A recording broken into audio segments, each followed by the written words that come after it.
ഒന്ന് രണ്ട് കാര്യങ്ങൾ നമുക്ക് ചിന്തിക്കുകയും ദൈവജനം ധ്യാനിക്കുകയും പ്രാർത്ഥിക്കുകയും ചെയ്യാം. നമ്മൾ പാടി, നാഥാ നീ കൃപ മതി എനിക്ക്, അല്ലേ? ഈ മരുഭൂമി യാത്രയിൽ ഓട്ടം ഓടി തികച്ചിടുവാൻ നമുക്ക് വേണ്ടത് ദൈവത്തിൻ്റെ കൃപയാണ്, അല്ലേ? വേറെ എന്തുണ്ടായിട്ടും ഒരു കാര്യമില്ല. ആമേൻ. ദൈവകൃപയുണ്ടെങ്കിലേ നമുക്ക് പിടിച്ചു നീക്കാൻ പറ്റും. ഇതങ്ങനെ ഒരു കാലമാണ്, അങ്ങനെ ഒരു കാലഘട്ടമാണ്, അല്ലേ? പത്രോസിന്റെ ലേഖനത്തിൽ പറയും, കഴിയുമെങ്കിൽ ഭൂതന്മാരെയും തെറ്റിക്കുന്നൊരു കാലം. അപ്പോ എന്തുകൊണ്ട് അന്ത്യകാലത്ത് ദുർഘട സമയങ്ങൾ വരുമെന്ന് പൗലോസ് പറഞ്ഞു?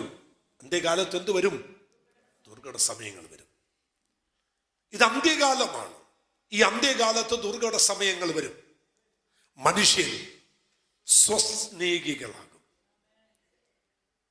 വമ്പ് പറയുന്നവരാകും, ദൂഷകന്മാരാകും, അമ്മയപ്പന്മാരെ അനുസരിക്കാത്തവരാകും, വാത്സല്യമിൽ ഇണങ്ങാത്തവരാകും, ഏഷണി. ഇതെല്ലാം അന്ത്യകാലത്തിന്റെ ലക്ഷണമാണ്. ഈ ഒരു കാലഘട്ടത്തിൽ പിടിച്ചു നിൽപ്പാൻ നമുക്ക് വേണ്ടത് ദൈവത്തിന്റെ കൃപയാണ്, അല്ലേ? ഞാനെന്നും പഴയ പാട്ടുകൾ പാടുമ്പോൾ എനിക്ക് ഇഷ്ടം പഴയ പാട്ടുകളാണ്. പഴയ പാട്ടുകൾ എനിക്ക് ഭയങ്കര ഇഷ്ടം.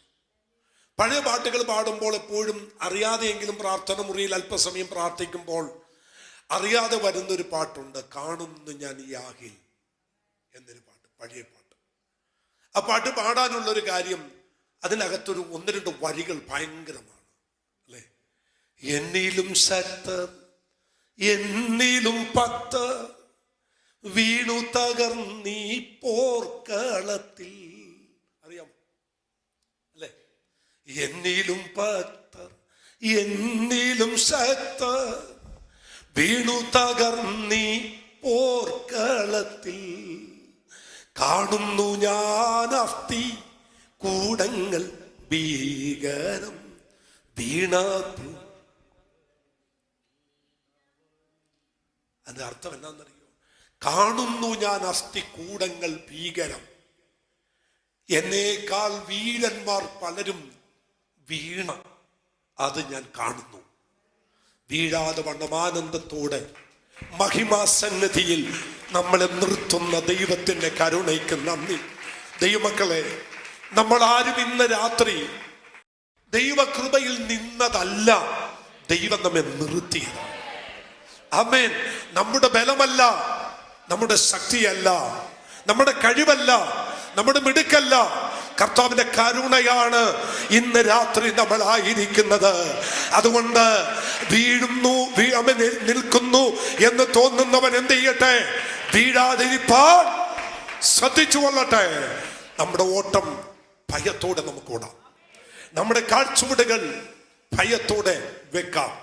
ആമേൻ. ഒരു കാര്യം നിങ്ങളോട് പറഞ്ഞ് ഞാൻ ആ വചന ശുശ്രൂഷ ആരംഭിക്കുകയാണ്. നാം ആയിരിക്കുന്ന ട്രാക്കിൽ മുന്നോട്ട് ഒന്ന് കണ്ണോടിച്ചു നോക്കണം. നാം ഇന്ന് ഓടിക്കൊണ്ടിരിക്കുന്ന ട്രാക്കിൽ ഒന്ന് മുന്നോട്ട് കണ്ണോടിച്ചു നോക്കുമ്പോൾ നമ്മളെക്കാൾ വചനം അറിയാവുന്നവർ, നമ്മളെക്കാൾ രോഗികളെ സൗഖ്യമാക്കിയവർ, നമ്മളെക്കാൾ വലിയ വലിയ വലിയ കാര്യങ്ങൾ ചെയ്തവരാരും ഇന്ന് കൃപയിലില്ല. എന്നിട്ടും ഒരു മഹിമ പറയാനില്ലാഞ്ഞിട്ടും ഇന്ന് രാത്രിയിലും നമ്മെ ആനന്ദത്തോടെ നിർത്തിയ തമ്പുരാൻ ഈ കരമടിയെ പോരാ, അവൻ കരമടിച്ച് ശക്തിയോടെ ഹല്ലേലൂയ. പൗലോസിനോട് പറയുന്നൊരു ദൂതുണ്ട്. പൗലോസേ, അവൻ നിന്നോട് പറയുന്ന എനിക്കൊരു ദൂതുണ്ട്. നീ നിൽക്കുന്നത്, നീ ആയിരിക്കുന്നത് എന്റെ കൃപയാലാണ് പൗലോസ്. ആമേൻ. നാം നിൽക്കുന്നത് അവന്റെ കൃപയാലാണ്. 2, 3, 4, 5, 6 പേരോടൊക്കെ മുഖത്ത് നോക്കി പിശാച് കേൾക്കത്തക്കവണ്ണം, തമ്പുരാൻ ശ്രദ്ധിക്കത്തക്കവണ്ണം കരം കൊടുത്തു പറ, ഞാനും എൻ്റെ കുടുംബമായിരിക്കുന്നത് ദൈവത്തിൻ്റെ കൃപയാലാണ്, ഞാനായിരിക്കുന്നത് ദൈവത്തിൻ്റെ കൃപയാലാണ്. എത്ര ശക്തനും എത്ര വലിയവനും എത്ര ഉന്നതനും എത്ര വചനം അറിയുന്നവനും ആമേൻ സ്തോത്രം, ആമേൻ അവസാനം ഏത് സ്റ്റേജിൽ കയറിയാലും അവന് പറയാൻ കഴിയുന്നതൊന്നുണ്ട്, ഞാനായിരിക്കുന്നത് ദൈവത്തിൻ്റെ കൃപയാണ്, ഞാൻ ആയിരിക്കുന്നത് എൻ്റെ മസൽ പവറോ എൻ്റെ മടിപ്പവറോ കൊണ്ടല്ല, ഞാൻ ആയിരിക്കുന്നത് ദൈവത്തിന്റെ കൃപയാ. കൃപ കൃപ എല്ലാം കൃപയാണ്, എല്ലാം ദൈവത്തിന്റെ കൃപയാണ് അല്ലേ? അവൻ അതുകൊണ്ടാണ് പറയുന്നത് കൃപയാലല്ലോ നാം വിശ്വാസം മൂലം രക്ഷിക്കപ്പെട്ടത് പോലും എന്താ ദൈവത്തിന്റെ കൃപയാ. അതിന് പ്രവർത്തികൾ എന്തല്ല കാരണമല്ല. ദൈവത്തെ അറിയാം, ദൈവത്തിന്റെ കൃപ അനുഭവിപ്പാൻ പ്രവർത്തികൾ കാരണമല്ല. അവൻ നമ്മൾ എന്തെങ്കിലും കൊടുത്തിട്ടല്ല ഈ കൃപയിലോട്ട് വന്നത്, അവൻ കരുണ കാണിച്ചത് കൊണ്ടാണ്. അതുകൊണ്ടാണ് ബൈബിൾ പറയുന്നത്, തനിക്ക് കരുണ തോന്നേണ്ടവരോട് ദൈവത്തിന് എന്ത് തോന്നുന്നു? കരുണ തോന്നുന്നു. നമ്മളോട് ദൈവത്തിന് കരുണ തോന്നി. അതുകൊണ്ടാണ് ഇന്ന് നമ്മൾ ഇവിടെ ആയിരിക്കുന്നത്. കരമുയർത്തി ദൈവത്തെ ഒന്ന് സ്തുതിക്കാമോ? ആമേൻ. കഴിഞ്ഞ ദിവസം ആമേൻ പ്രിയ ബിജുവിൻ്റെ മോന് ജെഫ്രി സ്തോത്രം എന്നോട് ഇങ്ങനെ അവനിങ്ങനെ ഇടക്കിടക്കൊക്കെ വേദപുസ്തകം വായിക്കുമ്പോൾ ഒരുപാട് ഈ ചിന്തകളും അല്ലെങ്കിൽ സംശയങ്ങളും വരും. ഏകദേശം 9-ലധികം പ്രാവശ്യം അവൻ വേദപുസ്തകം വായിച്ചു തീർത്തു, 9-ലധികം പ്രാവശ്യം. അപ്പൊ ഈ ബൈബിൾ ഇങ്ങനെ തുടർമാനം അവൻ വായിക്കുമ്പോൾ ഒരുപാട് സംശയങ്ങൾ അതിനകത്ത് വരും. അത് കുറിച്ചിട്ട് ഇടക്കിടക്ക് എന്നോട് ചോദിക്കും, ബിജുപ്പ എന്താ ഇങ്ങനെ? കഴിഞ്ഞ ദിവസം അവൻ എന്നോട് ചോദിച്ചൊരു ചോദ്യം എനിക്ക് നന്നായി ഇഷ്ടപ്പെട്ടു.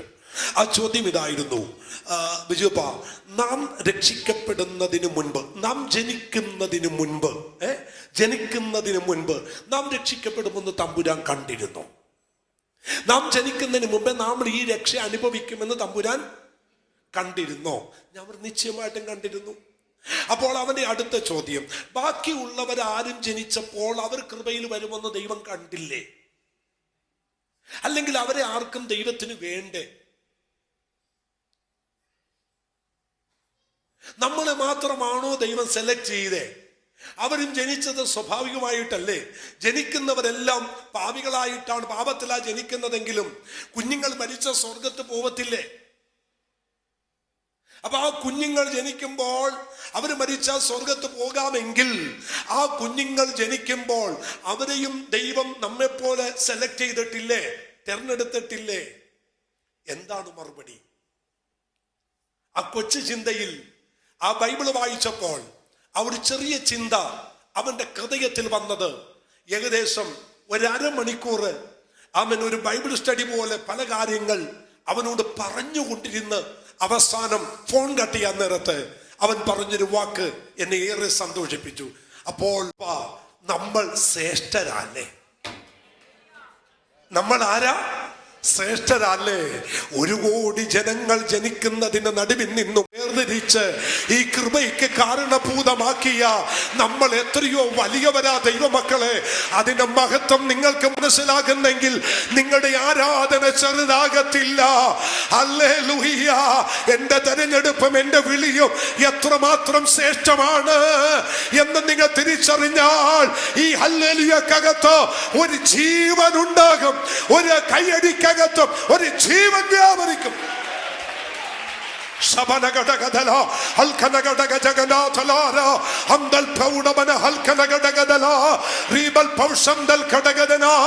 ജീവനുള്ളവരൊക്കെയും യഹോവയെ സ്തുതിക്കട്ടെ എന്ന് ദൈവത്തിന്റെ വചനം പറയുന്നത് ആരെ കുറിച്ചാണ്?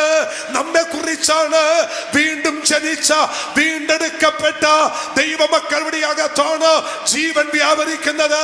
വീണ്ടെടുക്കപ്പെട്ട ദൈവജനമേ, ഇന്ന് പകൽ കരമടിക്കാൻ പറ്റുമെങ്കിൽ കരമടിച്ചു ദൈവത്തെ ആരാധിക്ക്. വീണ്ടെടുപ്പിന്റെ ശബ്ദം ഇന്ന് പകൽ രാത്രി മുഴങ്ങട്ടെ. വീണ്ടെടുക്കപ്പെട്ട ദൈവജനത്തിന്റെ വിടുതലിന്റെ ശബ്ദം ഇന്ന് രാത്രി ഉയരട്ടെ. ആമേൻ. ഹല്ലേലൂയ. ഇത് ദുഷ്കാലമാണ്, ഇത് അന്ത്യകാലമാണ് അല്ലേ? ഇത് അന്ത്യകാലമാണ്, ഇത് ദുഷ്കാലമാണ്. അതുകൊണ്ട് ഇത് ദുഷ്കാലമായതുകൊണ്ട് ആമേൻ, നാം ചെയ്യേണ്ട 2-3 കാര്യങ്ങൾ വേഗത്തിൽ നമുക്ക് ചിന്തിക്കാം, കുറിച്ചിടണം, ധ്യാനിക്കണം, വീട്ടിൽ ചെന്ന് വീണ്ടും വായിക്കണം. വായിക്കുന്നതോറും നിങ്ങൾക്ക് അതിനകത്തുനിന്ന് വ്യത്യസ്തമായ ദൂതുകൾ കിട്ടും. കർത്താവിനോട് ഒരുപാട് അടുക്കാൻ കഴിയും. വായിക്കാം. എന്താണ് ദുഷ്കാലമാകിയ നാം ചെയ്യേണ്ട കാര്യങ്ങൾ? എഫേസ്യ ലേഖനം 5-ാമത്തെ അധ്യായം അതിന് 18-ാമത്തെ വാക്യം വേഗം വായിച്ചു. വീഞ്ഞു കുടിച്ച് മത്തരാകരുത്, അതിനാൽ ദുർനടപ്പുണ്ടാകുമല്ലോ. ഒരു വാക്യം കേറ്റു വായിച്ചു മോനെ. ഇത് ദുഷ്കാലമാകയാൽ. ഇത് ദുഷ്കാലമാകയാൽ. നമ്മുടെ സബ്ജക്ട് മാറിപ്പോവല്ലേ? ഇത് ദുഷ്കാലമാകിയാൽ നാം എന്ത് ചെയ്യണം? കുഞ്ഞുങ്ങളെ, ഇത് നിങ്ങളെല്ലാം അറിയും. ഇവിടെ ഇരിക്കുന്ന യൗവനക്കാരും എല്ലാ മാതാപിതാക്കളും ഇതറിയണം. അവൻ ഉപദേശിമാരുടെ വെച്ചുകെട്ടോ ഉപദേശിമാരുടെ ഒരു റോങ് ടീച്ചിങ്ങോ അല്ല ചിലരൊക്കെ തോന്നുന്നത്. ഈ ഇന്നത്തെ യുവതലമുറകൾക്കൊക്കെ നമ്മൾ ഇങ്ങനെ ടീച്ചിങ് കൊടുക്കുമ്പോൾ അല്ലെങ്കിൽ പഠിപ്പിക്കുമ്പോൾ അവർക്ക് തോന്നും ഈ ഉപദേശിമാരെല്ലാം റോങ് ടീച്ചിങ് ആണ്. അല്ല, ഇത് റോങ് ടീച്ചിങ് അല്ല, ഇത് കറക്റ്റായ ടീച്ചിങ് ആണ്. എന്തുകൊണ്ട്? ഇത് ദുഷ്കാലമാണ് ദൈവമക്കളെ. ബൈബിൾ അത് പഠിപ്പിക്കുന്നെങ്കിൽ അതിന് മാറ്റമില്ലല്ലോ, അല്ലേ? അങ്ങനെയാണെങ്കിൽ ദുഷ്കാലമായതുകൊണ്ട് നാം എന്ത് ചെയ്യണമെന്ന പൗലോസ് പറയുന്നത് വായിച്ചേ. സമയം തക്കത്തിൽ ഉപയോഗിച്ചുകൊള്ളു. തുടക്കം ഒന്നുകൂടി. ഇത് ദുഷ്കാലമാകയാൽ സമയം തക്കത്തിൽ ഉപയോഗിച്ചുകൊള്ളു. ഞാൻ ഒരു 5 കൂട്ടം കാര്യം നിങ്ങൾക്ക് വേണമെങ്കിൽ അതിനകത്ത് ഞാൻ നിങ്ങളെ പഠിപ്പിക്കാം. ഒന്ന്, അവൻ ദുഷ്കാലമാകയാൽ എന്ത് ചെയ്യണം? സമയം തക്കത്തിൽ ഉപയോഗിക്കണം. ഇത് ഒരു വല്ലാത്ത കാലമായതുകൊണ്ട് ഇത് നശിപ്പിന്റെയും നാശത്തിന്റെയും അവൻ എന്തിന് ഭക്തനെ കൊല്ലുന്നതും ഭക്തന്റെ വിശുദ്ധിയെ തകർക്കുന്ന ഒരു ദുഷ്കാലമാകയാൽ ഓരോ ദൈവമക്കളോടും ദൈവത്തിന്റെ അരുളപ്പാട് സമയം തക്കത്തിൽ ഉപയോഗിക്കണം. ഒരു സമയവും വൃഥാവാക്കരുത്. സമയം നമുക്ക് കളയാനില്ല. എന്തുകൊണ്ട് പൗലോസ് അങ്ങനെ പറഞ്ഞു?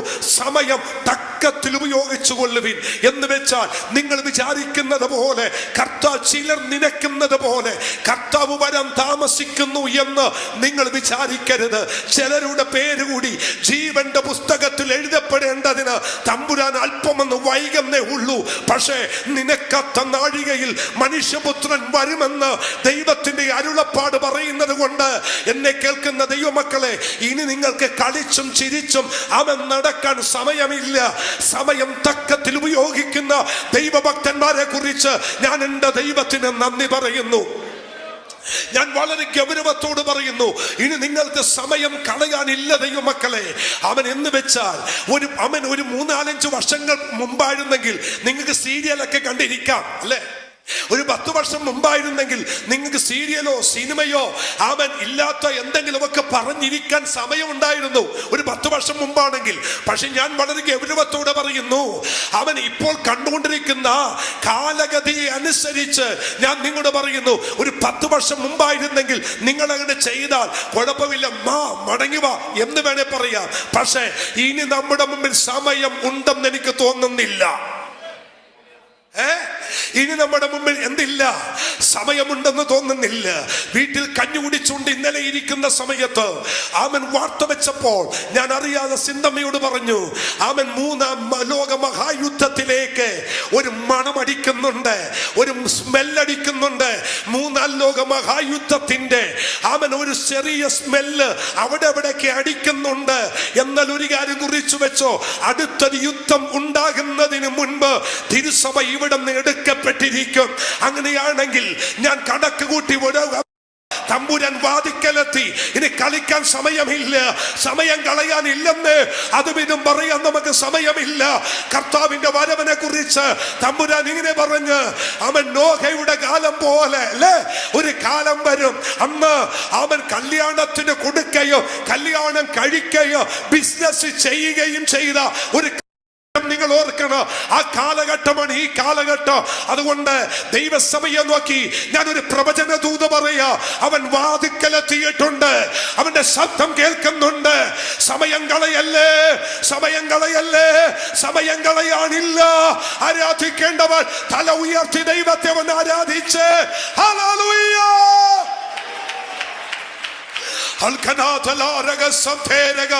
തല ഉയർത്തണം. ആമേൻ.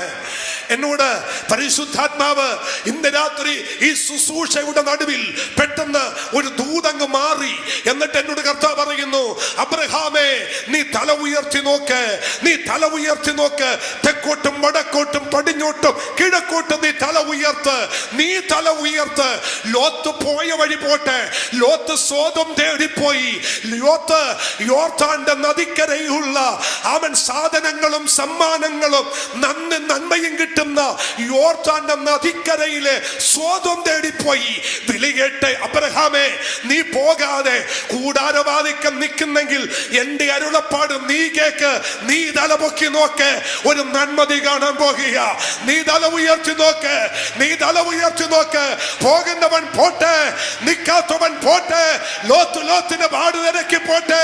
ലോത്തിന്റെ ചിന്ത ധനമാണ്, ലോത്തിന്റെ ചിന്ത ജഡമാണ്, ലോത്തിന്റെ ചിന്ത ഈ ലോകത്തിന്റെ മോഹമാണ്. എന്നാൽ അബ്രഹാമേ നിന്റെ മോഹം എന്റെ കൂടാരമാണ്, എന്റെ യാഗമാണ്, എന്റെ സ്നേഹമാണ്.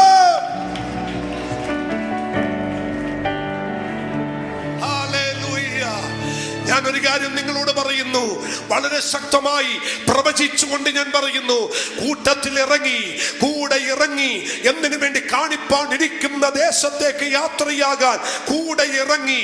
ആരാണ്? അബ്രഹാമിന്റെ കൂടെയുള്ള ലോത്ത്, അബ്രഹാമിന്റെ സഹോദരനായ നാഹോരിന്റെ മകൻ. വിളി കേട്ടിറങ്ങി തിരിച്ചപ്പോ ലോത്തിന്റെ അപ്പൻ മുന്നമേ മരിച്ചു പോയിരുന്നു. അതുകൊണ്ട് അവൻ അനാഥയാണ്. അനാഥയായ തന്റെ സഹോദരന്റെ മകനെ കൂട്ടി അബ്രഹാം യാത്രയായി. വിളി കേട്ട അബ്രഹാം നോട്ടവും ലോത്തിന്റെ ശ്രദ്ധയുമെല്ലാം നന്മയിൽ കുടുങ്ങി. ഒരു സ്വതന്ത്രം പറഞ്ഞേ, നന്മയിൽ കുടുങ്ങി. അവന്റെ സകല നോട്ടവും നന്മയിൽ കുടുങ്ങി. അബ്രഹാമിനോട് ദൈവം പറഞ്ഞു, അബ്രഹാമേ തലപൊക്കി നോക്കടാ, തലപൊക്കി നോക്ക്, ഞാൻ നിനക്കിതൊക്കെ ഈ അബ്രഹാമിന് ഏതായാലും ആ ദൂത് കേറിയതുണ്ടെങ്കിൽ തൊട്ടുവിടാം. ഈ അബ്രഹാമിനോട് ദൈവം ചിലടത്ത് തലപൊക്കി നോക്കാൻ പറഞ്ഞു. ഒന്ന്, സോദോം ഗൊമോറയിലേക്ക് കൂടാരം മാറ്റി അനുജൻ അടിച്ചപ്പോ, അല്ല സഹോദരപുത്രൻ കൂടാരം മാറ്റി അടിച്ചപ്പോ തമ്പുരാൻ പറഞ്ഞ് തലപൊക്കടാ, തലപൊക്കി. അനുഗ്രഹത്തിന്റെ അങ്ങേയറ്റം കണ്ടു. ഒരു സ്വതന്ത്രം പറഞ്ഞേ, ഒരു കാര്യം പറയാം, അവൻ കൂടെ ഇറങ്ങിയവർ ധനത്തിനും മാനത്തിനും സമ്പത്തിനും ഈ ലോകമോഹത്തിനും വേണ്ടി കൂടാരം മാറ്റിയടിച്ചടിച്ചടിച്ച് മാറിപ്പോയാലും നീ നിൽക്കുന്നിടത്ത് നിൽക്ക്, നിന്നെ അനുഗ്രഹിപ്പാൻ ദൈവം വിശ്വസ്തന. നീ നിൽക്കുന്നിടത്ത് നിൽക്ക്, നിന്നെ വിളിച്ചിടത്ത് നിൽക്ക്. ദൈവമാണ് എന്റെ സമ്പത്തെന്ന് പറഞ്ഞ് നീ നിൽക്കുന്നിടത്ത് നിൽക്ക്. തരാനുള്ളത് വഴി തങ്ങത്തില്ല. നിനക്ക് തരാനുള്ളത് ദൈവം നിന്റെ കയ്യിൽ തന്നിരിക്കും. ദൈവത്തിന്റെ വിശ്വസ്തത വലുതാണ്.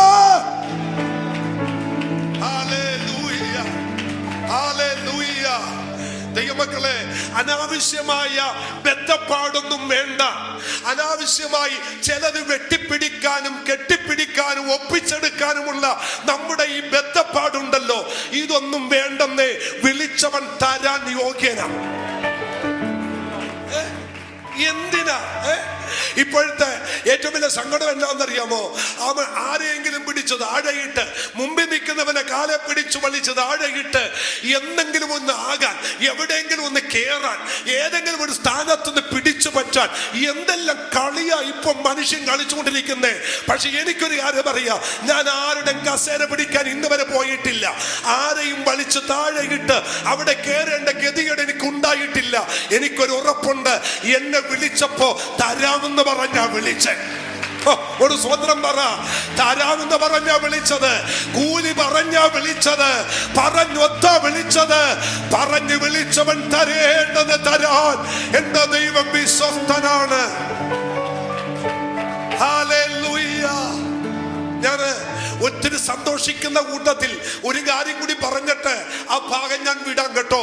ഈ തമ്പുരാനെ ചിലരെയൊക്കെ വിളിക്കുന്നതിനെ കുറിച്ച് പറഞ്ഞപ്പോ 6-ാം മണി നേരത്തും 9-ാം മണി നേരത്തും 11-ാം മണി നേരത്തും ഒക്കെ അല്ലേ ദൈവം വിളിച്ചത്, അല്ലേ? വിളിക്ക് വ്യത്യാസമുണ്ടായിരുന്നു. ചിലരെ മുന്നേ വിളിച്ചു, ചിലരെ മിഡിൽ വിളിച്ചു, ചിലരെ അടുത്തെത്തിയപ്പോ വിളിച്ചു, അല്ലേ? 6 മണി നേരത്ത് വിളിച്ചു, ആമേൻ. 9 മണി നേരത്ത് വിളിച്ചു, 11 മണി നേരത്ത് വിളിച്ചു. പക്ഷേ എന്നെ അത്ഭുതപ്പെടുത്തിയത് എന്നാന്നറിയാമോ? വിളിച്ചവരോടെല്ലാം കൂലി പറഞ്ഞ് ഒത്തിട്ടാ വിളിച്ചേ. സന്തോഷമുണ്ടോ? 6 മണി നേരത്ത് വഴി കണ്ടു, വഴി കണ്ണനോട് ചോദിച്ചു, നിന്നെ ആരും ജോലിക്ക് വിളിച്ചില്ല, അന്ന് വാ എന്റെ മുന്തിരിത്തോട്ടത്തിലേക്ക് വാ, ജോലി ചെയ്യാം. പക്ഷെ ഒരു കാര്യമുണ്ട്, ഞാൻ ഒരു ദിവസത്തെ വേതനം ഞാൻ നിനക്ക് ഇത്ര തരാം. ഓക്കെ, അവൻ അന്ന് കിട്ടാവുന്നതിൽ വെച്ച് ഏറ്റവും നല്ല വേതനം. സ്വത്രം. 9 മണി നേരത്തോട് തന്നെ കണ്ടു, നിന്നെ ആരും ജോലിക്ക് വിളിച്ചില്ല, വാ എന്റെ തോട്ടത്തിൽ വന്ന് ജോലി ചെയ്യേ, വരട്ടെ. ഒരു വേതനം പറഞ്ഞു, അന്ന് കിട്ടാവുന്നതിൽ വെച്ച് ഏറ്റവും നല്ല വേതനം. കുറച്ചുകൂടി പോയപ്പോ 11 മണി നേരത്തോട് നിൽക്കുന്നു, അവനെയും വിളിച്ചു. ആരും വിളിച്ചില്ല, ഞാൻ ജോലി തരാം, നേരെ പൊക്കോ, ശമ്പളം ഒത്തു. വൈകിട്ടായപ്പോൾ ഈ 3 കൂട്ടർക്കും ശമ്പളം വീതിച്ചപ്പോൾ എല്ലാവർക്കും ഒരുപോലെയാ കൊടുത്തേ. എല്ലാവർക്കും ഒരുപോലെയാ കൊടുത്ത്. 6 മണി നേരത്ത് വന്നവൻ അതും വാങ്ങിച്ചുകൊണ്ട് വീടിന്റെ ഉമ്പറത്ത് നിൽക്കുക. രണ്ടാമത്തവൻ വന്നപ്പോ അവനോട് ചോദിച്ചു, എത്ര കിട്ടി? 11 വെള്ളിക്കാശ്. മൂന്നാമത്തവൻ വന്നപ്പോ ചോദിച്ചു, എത്ര കിട്ടി? 11 വെള്ളിക്കാശ്. 6 മണി നേരത്ത് വന്നവനും 9 മണി നേരത്ത് വന്നവനും 11 മണി നേരത്ത് വന്നവനും ഒരുപോലെ കൂലി. ഒരു സ്വതന്ത്രം പറഞ്ഞേ, ഒരുപോലെ കൂലി. അപ്പോൾ ഉണ്ടല്ലോ, അപ്പുറത്ത് നിന്ന് 2 പേർക്ക് ഒരല്പം ഒരു ടെൻഷൻ. അവര് പറഞ്ഞു, ഞങ്ങൾ 6 മണി നേരത്ത് വന്നിട്ടും 9 മണി നേരത്ത് വന്നിട്ടും എന്താ ഇത്ര കിട്ടിയത്? യജമാനൻ അവരെ വിളിച്ചിട്ട് പറയുന്നൊരു കാര്യമുണ്ട്, നിങ്ങൾ കൂടിയൊന്നും ഉയർത്താൻ പോകണ്ട, നിങ്ങൾ യൂണിയൻ ഒന്നും ഉണ്ടാക്കണ്ട, നിങ്ങൾ എനിക്കെതിരെ സമര പന്തലൊന്നും കെട്ടണ്ട. നിങ്ങളെ വിളിച്ചപ്പോൾ ഒരു കൂലി ഒത്തല്ലേ വിളിച്ചത്, അത് കയ്യിൽ തന്നിട്ടുണ്ടല്ലോ. ഒരു സ്വതന്ത്രം പറയാൻ പറ്റുമോ? നിങ്ങളെ വിളിച്ചപ്പോ ഒന്ന് പറഞ്ഞു ഒത്തല്ലേ തന്നത്, അത് തന്നിട്ടുണ്ട്. ഇന്ന് പകൽ ഒരു ദൂത് പറയുക, തരേണ്ടത് കൃത്യമായി തരാമെന്ന് പറഞ്ഞ എന്നെയും നിങ്ങളെയും വിളിച്ചത്. ഹല്ലേലൂയ. തരാമെന്ന് പറഞ്ഞതൊന്നും അവൻ കുറക്കത്തില്ല. സന്തോഷമുണ്ടോ? ഞാന് ഇന്ന് ഈ രാത്രി വേദപുസ്തകം അടിസ്ഥാനമായി പറയുന്നു, തരാമെന്ന് പറഞ്ഞതൊന്നും ദൈവം കുറക്കത്തില്ല. തരാമെന്ന് പറഞ്ഞു ഒന്നും എല്ലാം തരുവൻ. പക്ഷെ അതിനു വേണ്ടി ആകരുത് നമ്മുടെ ജീവിതം. സ്വതന്ത്രം പറ. ഞാൻ ഈ കഴിഞ്ഞ ദിവസം ദൈവദാസന്മാരോട് പറഞ്ഞൊരു കാര്യമുണ്ട്, പ്രസംഗിക്കാൻ വേണ്ടി ബൈബിൾ വായിക്കരുത്. ക്ലാസ് എടുക്കാൻ വേണ്ടി ബൈബിൾ വായിക്കരുത്. പ്രസംഗം ഉണ്ടാക്കാൻ വേണ്ടി ബൈബിൾ വായിക്കരുത്. അങ്ങനെ വായിച്ചാൽ നീ നരകത്തിൽ പോകും.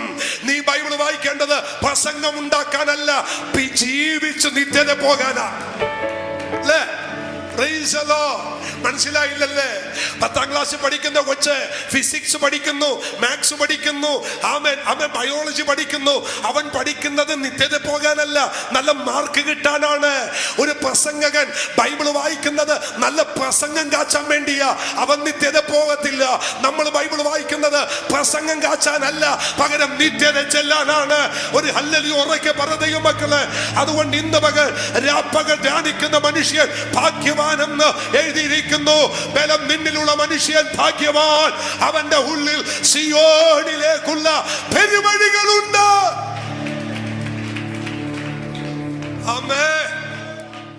അബ്രഹാമേ, ലോത്ത് പോയോ? പോയി. ലോത്ത് എവിടെ പോയി? നീരോട്ടമുള്ളത് നോക്കിപ്പോയി. ഒരു ഹല്ലേലൂയ പറ.